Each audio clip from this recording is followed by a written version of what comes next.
Good day, dear students. Herewith, we are going to have another lecture for the paper Literary Criticism. In the last lecture, we had an introduction for Plato, his Ion and Republic, where we discussed Plato's concept of mimesis, where he uh, described uh, how poetry is being written. He called poetry as a divine inspiration. At the same time, he also called poets as liars in his Republic, and he wanted to banish the poets from his Republic. Now, let's have the ideas, the philosophies of Aristotle regarding literature. Aristotle's period was around 4th century BCE, and he was the ardent disciple of Plato. I hope you all would remember. I said Plato was the disciple of Socrates, and Aristotle is the disciple of Plato. Socrates, Plato, now Aristotle, and Alexander the Great will be the disciple of Aristotle, was a student of Aristotle. Okay, Aristotle was the ardent disciple of Plato, and he took many of Plato's methods for defining literature. Aristotle's main emphasis was on poet's craft.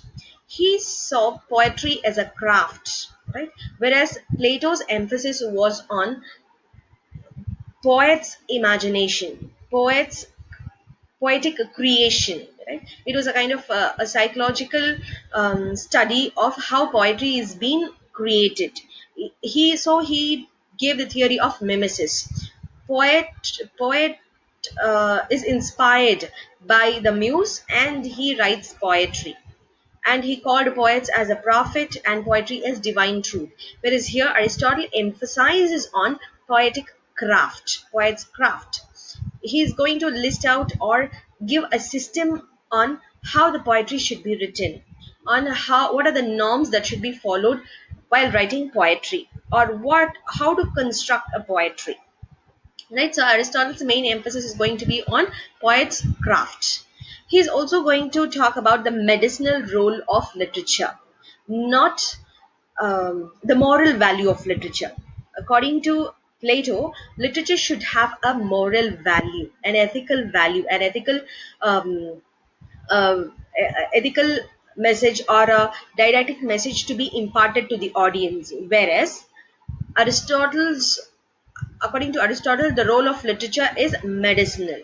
We shall discuss what does he mean by the term medicinal, right? Especially drama. Drama was Aristotle's great concern. Aristotle lived around 328 BC, and he was the son of a royal physician. At the age of 17, he entered the academy of Plato, and he was one of the important disciples of Plato. After the death of Plato, Aristotle thought he would be elected as the head of academia, but unfortunately he was not elected. So after the death of Plato, he left Athens and he went to Asia Minor because he got an invitation from Philip of Macedonia, the father of Alexander the Great, in order to become the tutor of his son Alexander. Alexander was like an untamed cub of a ferocious lion to whom this Aristotle became the teacher. So he spent many of his years in Asia Minor, tutoring Alexander the Great. And after some time, once again, he returned to Athens and he started his own school called Lyceum. He did not enter academia, but instead he started his own university, his own school called Lyceum, which is also a kind of a peripatetic school. A peripatetic school is a kind of school where a kind of strolling school where the lectures are delivered on an open space and the students are allowed to listen to the lectures as they wish. Right? They have a kind of interrogative mode of lecture. They used to discuss on certain topics. Right? That's what we call as a peripatetic school, and he became the tutor of Alexander. Some of his important works are Organon, Ta Metaphysica, Nicomachean Ethics, Rhetoric, and Poetics. One of the important works of our concern is going to be Poetics. As students of literature, we give much importance to his work called Poetics. It is in this work he talks about literature, drama, elegy, and the elements of drama, the components of poetry, and many other, which is an exclusive work on literature alone. Whereas his other works deal with physics, metaphysics, astronomy, geometry, and so many fields, right? This Poetics is being written in 26 chapters. Of course, we have only 26 chapters. We do not know how many chapters did he write. So we consider it as a fragment. These 26 chapters run to just a bunch of 50 pages, which seems to be like this is a plan of what he wanted to discuss in detail in his work. So the Poetics that we have with us today is like a blueprint of of a greater work that he had been planning. We did not know whether he really took up that great work or did or completed or not. What we have is just 26 chapters, which runs only for 50 pages. These 26 chapters are divided as under the following topics, of which chapter 1 to 4 and the 26th chapter, meaning the 5 chapters deal with poetry, are exclusively dedicated for the study of discussion of poetry, and 3 chapters are dedicated for poetic diction. 14 chapters are dedicated for the study of tragedy, where he's going to talk about he is going to give the definition of tragedy, the elements of tragedy, the tragic hero, and so many things which form the blueprint of tragedy. And then we have the fifth chapter, not 5 chapters. The fifth chapter is dedicated for comedy, meaning he has dedicated only 1 chapter for comedy. Then 2 chapters on epic poetry, and the last chapter was dedicated for a comparative study of epic poetry with that of other forms of literature, especially tragedy. Being the student ardent disciple of Plato, he takes up some of the concepts of Plato, and he accepts as well as refutes the idea of his master. For example, he takes up the theory of mimesis. He accepts that poetry is mimetic, is an imitative art, but he is not with but he is not with the Plato in the point that poetry is inferior because it is imitative. He accepts that it is imitative but is not inferior, right? So he emphasizes on poet's craft, not on poetic creation, right? Poetic creation is mimetic. Poetry is created through imitation. He accepts that, but he's not going to accept that imitative art is going to be inferior. Aristotle agrees that art is imitative but is not inferior. He is going to argue that it is not inferior on the grounds because art imitates not what actually is. According to Aristotle, of course, art imitates, but not imitates what actually is. It does not imitate the world as it is. Art is not just a mirror like history. It is history that records the facts, that records what happens in the world, that records the life, the reality, right? It is not the duty of art to imitate or reflect or record. Actually, what happens is the duty of history. Art imitates not what actually happens, but art imitates what may happen or what ought to have happened, which is nothing but a possibility, a chance, which can be ideal. So, art imitates the ideal life, which is not real, which is not a fact. He argues this on the basis that art does not imitate all the actions. Of course, art imitates life. Is the life of every human being imitated? Whose life is taken up to be discussed in a piece of poetry? Whose life is taken up to be presented before a set of audience in a drama? Of course, the life of Julius Caesar, for example, the life of Hamlet, the life of King Lear, not the life of a clown, not the life of a beggar, right? So, art imitates something that is very perfect, or art imitates something that is very much imperfect so that it cannot get repeated once again in history, right?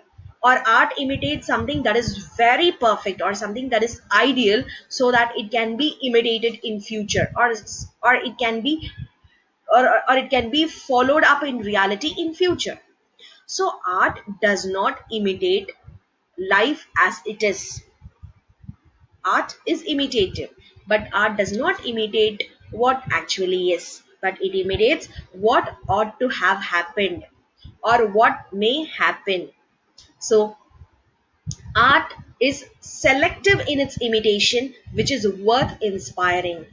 Art takes up the life which is worth inspiring a mass as its central theme, as its central uh, idea, right? So art is selective in its imitation, and it selects on the basis of its worth inspiring others. This art exalts, it idealizes, and it imaginatively recreates another world which has its own meaning. Art does not represent the world as it is. It is not going to just present Athens as it is. It's going to represent Athens as it should be, as the poet imagines it should be, as the poet wants Athens to be.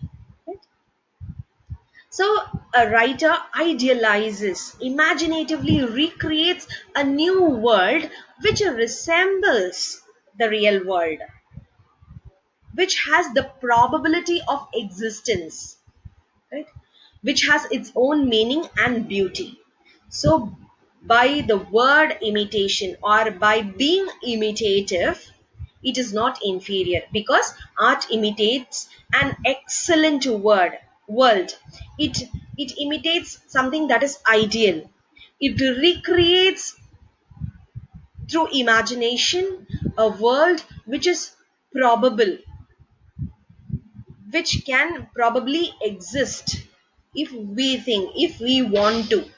So, by being imitative, art is not inferior. It is in this point that Aristotle deviates from that of his teacher. Aristotle and Plato accept that poetry is imitative. Plato says that being imitative, art is inferior. Whereas Aristotle says that, of course, it is imitative, but as it doesn't imitate the world as it is not inferior. It imitates something that is ideal, so it is superior. So that's how he states, he presents the idea of mimesis, the idea of imitation, art as imitation. Art does not imitate reality as it is, but its ideal form. Therefore, art is not inferior by imitating reality. Because in this point, art differs from history. It is in this point that through imitation, history takes up the role of imitation of reality, whereas poetry takes up the role of imitating the ideal world. Then he objects the imitation. Then he comes to the object of imitation, the aim of imitation. What is the purpose of imitation? According to Plato, the purpose of imitation is to impart a moral value, a moral conduct, or a moral lesson to his audience. A piece of literature should be didactic, right? The aim of a piece of literature or art is to impart knowledge or to give a kind of didactic moralistic lesson to his audience. Again, once again, Aristotle is going to deviate from his teacher in the object of imitation, in the concept of object of imitation. According to Aristotle, the object of imitation, the aim of imitation is not to give a moral, but to give pleasure. According to Aristotle, the object of imitation, the object of art is to give pleasure. The function of art is to provide aesthetic delight. Aesthetic delight is pleasure.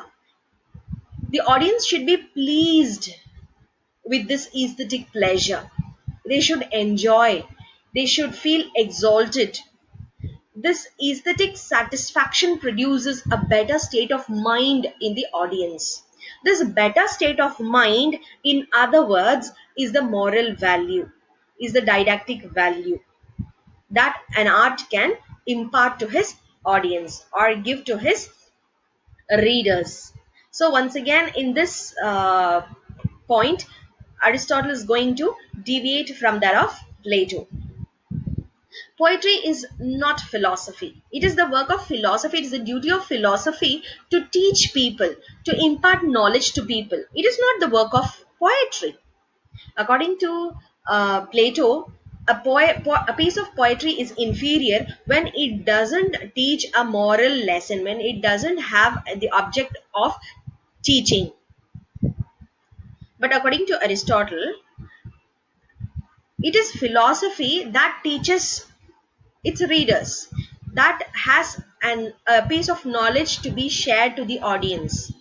It is not the duty of poetry, it is not the duty of art. Plato would condemn a piece of poetry as inferior when it doesn't have anything to teach. But Aristotle says that I cannot condemn a piece of poem because it is not teaching anything. He makes a comparison. He says that music cannot be called inferior because it is not colorful.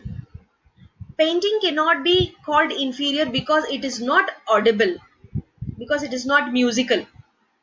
Every piece of art or every field of study has its own object, has its own aim. It is the aim of philosophy to teach knowledge. It is not the aim of poetry to teach knowledge, to give knowledge. So the aim of poetry or the aim of art is to impart aesthetic delight, to give pleasure, to give aesthetic pleasure.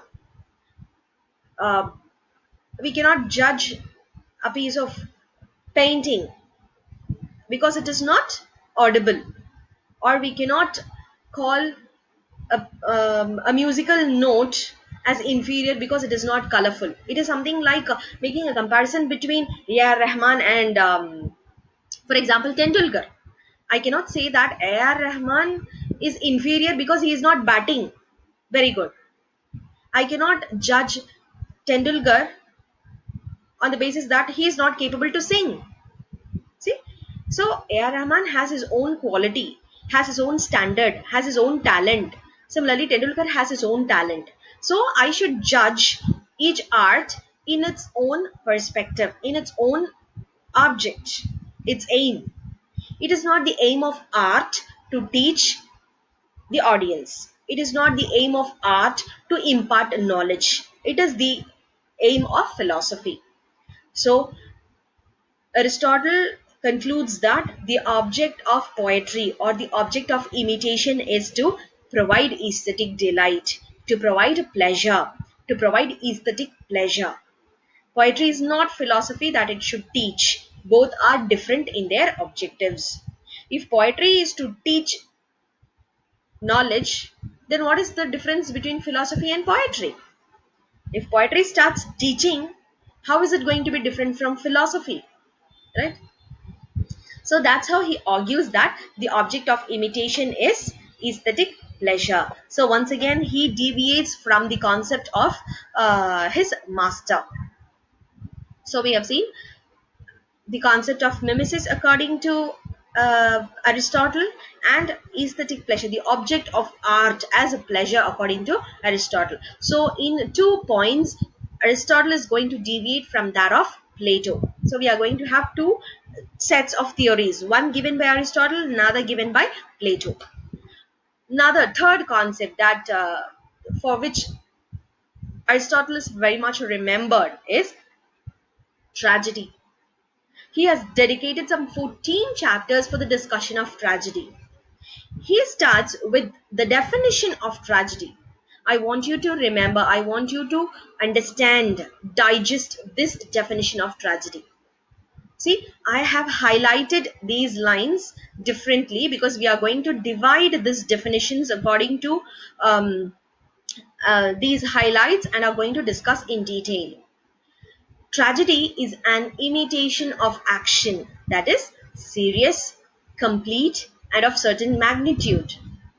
In language embellished with each kind of artistic ornament, in several kinds being found in separate parts of the play, in the form of action, not of narrative, through pity and fear, effecting the proper catharsis of such emotion. Now let's take the first two lines, which has been highlighted in yellow color. Tragedy is an imitation of action. We have already said that art is imitative. So he accepts that tragedy is an imitation. Of course, all arts are imitative. Imitation of what? Imitation of action. Imitation of action. It should have a beginning, middle, and end. It should be some action which should be moving forward, which should be developing, which is not static, right? Tragedy should not be a description of a scenery, right, which is static. It should be an imitation of action. How should be that action? The action should be serious. See, action, imitation of action. Action is life, action is reality. I was telling you that art imitates not just reality as it is. I said it can imitate the probable action, imaginary action, which can be idealistic, which can be so perfect, which is not available in reality. Right? So, action here means life, reality. Reality, by the word reality I don't mean that it should have existed. நடந்து கண்டிப்பா நடந்திருக்கணும்னு அவசியம் இல்ல. நடந்திருக்கிறத சொல்றதுக்கு பேரு history. நடந்திருக்கணும்னு அவசியம் இல்ல. நடக்கிறதுக்கு எல்லா வாய்ப்புகளும் இருக்கிற மாதிரி ஒரு ஸ்டோரியா இருக்கலாம். That's what here I mean by probable action. There is all possibilities for such a life to exist. இப்படிப்பட்ட ஒரு லைஃப் இருக்கிறதுக்கு எல்லா விதமான சாத்தியக்கூறுகளும் இருக்கணும். Right? That's what here we mean by probable action. So it should be an imitation of an action. That action should be serious because we are giving the definition of tragedy. It should be serious. Tragedy should be the story of something that is serious, not lighter, not something that is happy, not something that is so funny, not something that is so witty, right? It should be something serious. What does he mean by the word serious? He means noble action, a kind of exalted action, not an ordinary life. It's going to be an imitation of an action, imitation of life of not an ordinary man, of a man who is a representative, who is so noble, who is a specimen, who is a sample of humanity, who is a sample of a human character, right? That's what here he means by serious. Tragedy cannot imitate the life of any ordinary common man or a beggar or a fool or a clown.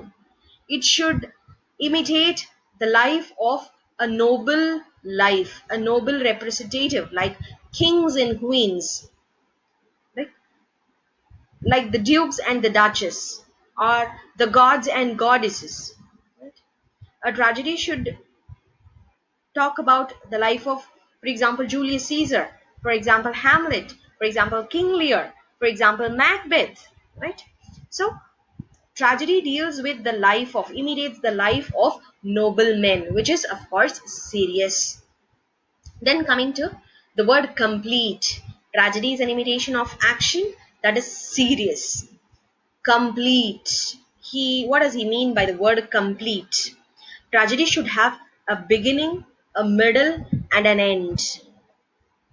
We should not, or the audience should not go for part 2 to know the conclusion, or they should have a work which is prior or a previous uh, to this tragedy in order to understand this tragedy. For example, have you seen Bahubali 1 and 2? We need to know Bahubali 1 in order to understand the conclusion. So Bahubali doesn't have a beginning, middle, and end. It has been written in two parts. It fails to be complete in itself. A tragedy should be complete in itself. It should have its own beginning, its own middle, and its own end.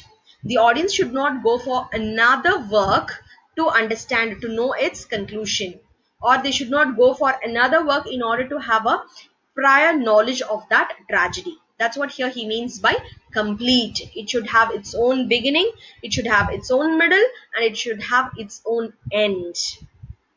Then coming to the word certain magnitude, certain length, certain certain extent, the time limit. How long a tragedy could be? The tragedy should follow the unities. Here is what he gives the three unities: unity of time, unity of place, and unity of action. The magnitude stands for the unity of time. The tragedy should take place, the action should take place within 24 hours. The action, the supportive action which should have happened prior to this action should be reported. It should be given an account of, right? It should be reported to the audience, or the writer, the dramatist uh, can use a kind of flashback technique, right? A kind of flashback technique. For example, I hope you all would have read The Tempest, where Prospero gives an account of his past life to Miranda in a flashback mode, a kind of accounting. He gives an account of what has happened before to them, before coming to this island, before reaching this island. So a dramatist should adapt such a technique in order to give the details of what has happened prior, before. So the unity of action, unity of time is the action should take place within 24 hours. That's what is the magnitude, the length of a play, which doesn't mean the drama should be enacted in 24 hours. அந்த drama நடிக்கிறது 24 மணி நேரத்துல இருக்கணும்னு சொல்லல. அந்த டிராமாவுடைய கதை 24 மணி நேரத்துல நடக்கிற மாதிரி இருக்கணும். That's what here we mean by magnitude, unity of time. Unity of place. Unity of place is the locations where the scenes take place or the action take place should be located in such a distance that they should be traveled, they should be reached within 24 hours. That's what here we mean by unity of place. For example, when a place when a place when an action takes place in Athens, the entire play should take place in the streets of Athens, unlike our Tamil cinema, right? In Tamil cinemas, for one song, for one scene, for one flashback, they just jump to another country. For a song, a romantic song, they would just jump to America or Australia or Antarctica, somewhere, some corner of this world, right? It should not be like that. That's what here we mean by unity of place. The locations where the action take place should be traveled within 24 hours. And the unity of action. Unity of action is the entire tragedy should imitate the action of, or imitate the life of one central character. There should not be a crowd of characters. There should not be the imitation of the life of crowd of characters. The life of other characters, supportive characters, should be involved only if that action propels or helps the development of main action, or the development of the life of main character. That's what here we mean by unity of action. So tragedy is an imitation of action. Action is life reality or probable life possibility. And serious is noble action. Then it should be complete. It should have its own beginning, its own middle, and its own end, and of certain magnitude. Magnitude is a length. Then tragedy should have. Then he discusses about the language of tragedy. In language, it should be embellished. It should be so decorative. It should be so polished, so gaudy that it should be rich in its use of language, because tragedy is going to represent or imitate the life of noblemen. Noblemen's language should be noble. We cannot expect a king to talk in the language of a beggar. A king cannot use the language of a beggar. So, being the life of imitation of the life of noblemen, the language should be embellished. The language should be of the noble. In language, it should be embellished with each kind of artistic ornament.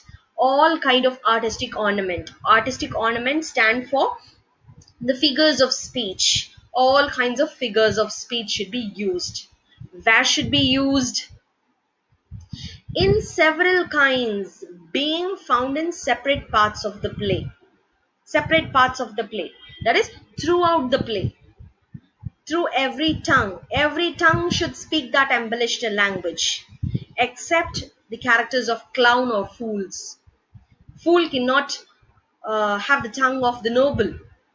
He can have the ordinary language. Apart from that, the noble characters should speak that embellished language throughout.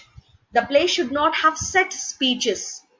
It is not that the embellished language should be used for the particular character. When a particular character speaks, he speaks in such a flowery language, in a artistic ornamental language, right? It should not be like that. All the characters should speak in that noble language, and that artistic ornament should be present throughout. It should not be present in select speeches. Now coming to form now coming to form this tragedy should be in the form of action, not of narrative. As it is going to be drama, as it is to be enacted before a set of audience, this tragedy is meant to be acted or performed by a group of actors taking up the role of characters. A set of actors will take up the role of characters whose life is to be presented, whose life is to be imitated, right? A set of actors take up the role, and they become the characters, and they speak their language. So tragedy is meant to be acted, to be performed by a group of actors taking up the role of characters before a set of audience. It should be written in the form of dialogue. It should be written in direct speech. It should not be narrative as a poetry. Right? In form, drama should be action, should be an action. It should not be narrative like poetry. It should be written in the form of a direct speech, in the form of dialogues, and each character should be spoken. He should represent himself through a character, through an actor. Right? Okay. Now coming to the aim of object of tragedy. The aim of tragedy. The aim of tragedy is, it is here that we are going to discuss the medicinal value of literature, the medicinal effect of literature, right? Not the didactic value of literature, but the medicinal value. The aim of tragedy is to evoke pity and fear. Through pity and fear, effecting the proper catharsis of such emotion. This is what is the purpose of tragedy. The function of tragedy is catharsis. The catharsis is the term given by Aristotle. Catharsis meaning purification of emotion, or purgation. Purgation of the soul, purgation of emotion, purification of the emotion. Whose emotion? The emotion of the audience. How the soul or the emotion or the heart of the audience be cleansed, how it can be purified, how it can be cleaned of the bad thoughts or the evil thoughts in the audience. How can an audience, after watching a drama, turns to be good? How an evil character turns good after watching a drama? Yes, it's possible. That's what here he means by medicinal value. By evoking the emotions of pity and fear in the audience, by making the noble character fall. Tragedy. Tragedy is the story of, it's a serious story where the noble is punished, where the noble and the great and the flawless character falls because of his one single flaw. Because of his one single mistake, the noble character falls. The noble character dies. The noble character is punished for just one flaw. The fall of that noble character due to a flaw evokes pity and fear in the mind of, in the heart of the audience.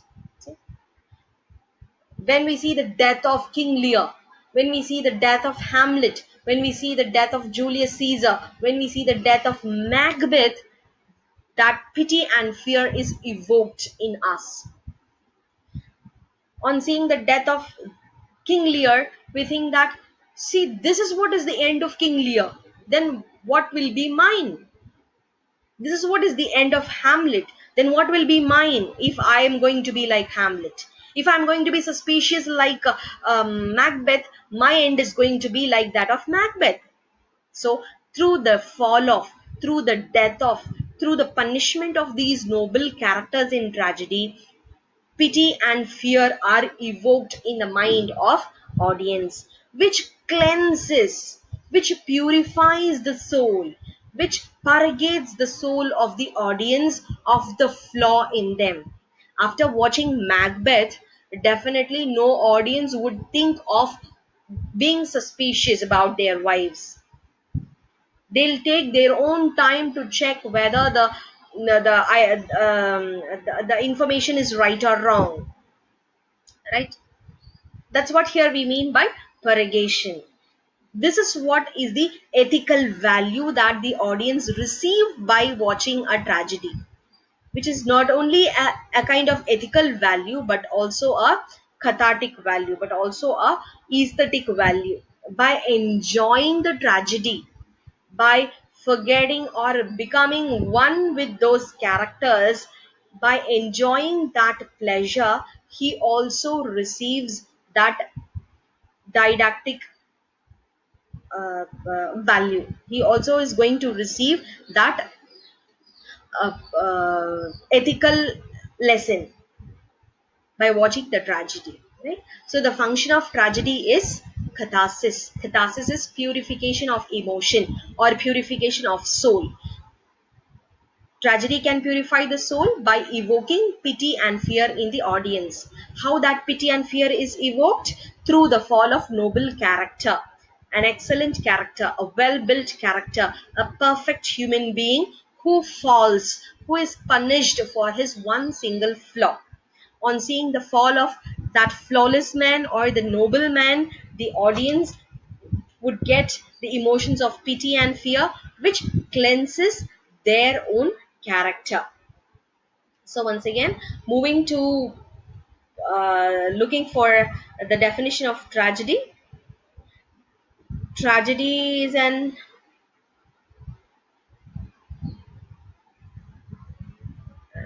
right, right. Tragedy is an imitation of action that is serious, complete, and of certain magnitude, in language embellished with each kind of artistic ornament, in several kinds being found in separate parts of the play, in the form of action, not of narrative, through pity and fear, effecting the proper catharsis of such emotion. So, this is how Aristotle defines tragedy and he discusses tragedy in detail. After the discussion of the definition of tragedy, he moves to the elements of tragedy. The elements of tragedy. He is going to talk about the six constitutive elements of tragedy, which are plot, character, thought, diction, song, and spectacle. where he is also going to discuss the features, the characteristics of a tragic hero. We shall discuss these elements of tragedy in our next lecture. I hope you would have understood the definition of tragedy, the concept of imitation or mimesis according to Aristotle, and the object of poetry, the object of art according to Aristotle, where he deviates from that of his master. If you have any doubts regarding this lecture, you can post your doubts in the WhatsApp group, or you can post it in the comment box. I'll try to clarify your doubts as soon as possible. Thank you.